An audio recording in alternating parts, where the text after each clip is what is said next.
Alright, we are back and let's get started. Question 63. This graph shows y, the weight of a pole of length x.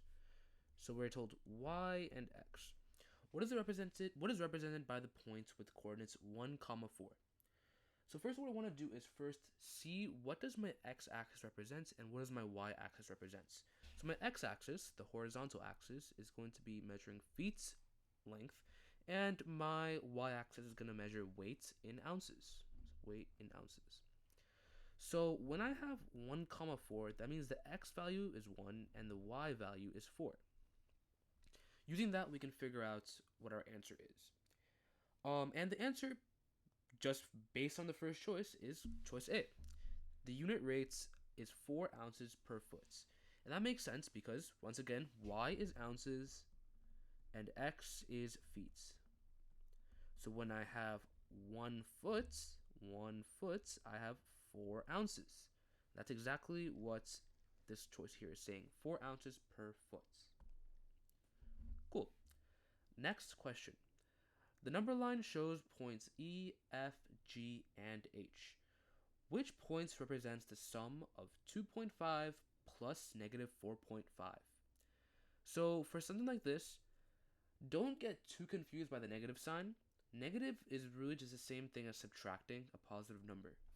So when I write 2.5 plus negative 4.5, I'm really just saying 2.5 minus 4.5. And that we know is equal to negative 2. Now lastly, what I need to do is look for negative 2 on the number line. Here we have 0, and the negative numbers fall on the left of 0. And I'll find that negative 2 is at point F. So point F will be the answer. Alright, question 65. If 9 over 2x equals 3y over 8, where x is not equal to 0 and y is not equal to 0, what is the product of x and y?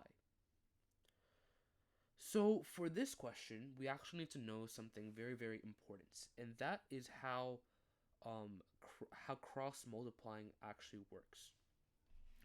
And when we cross multiply, we are multiplying literally across the fractions. So 9 times 8, and a different color, let's do 3y times 2x. And let's write an equation just based on that. So 3y times 2x is equal to 9 times 8.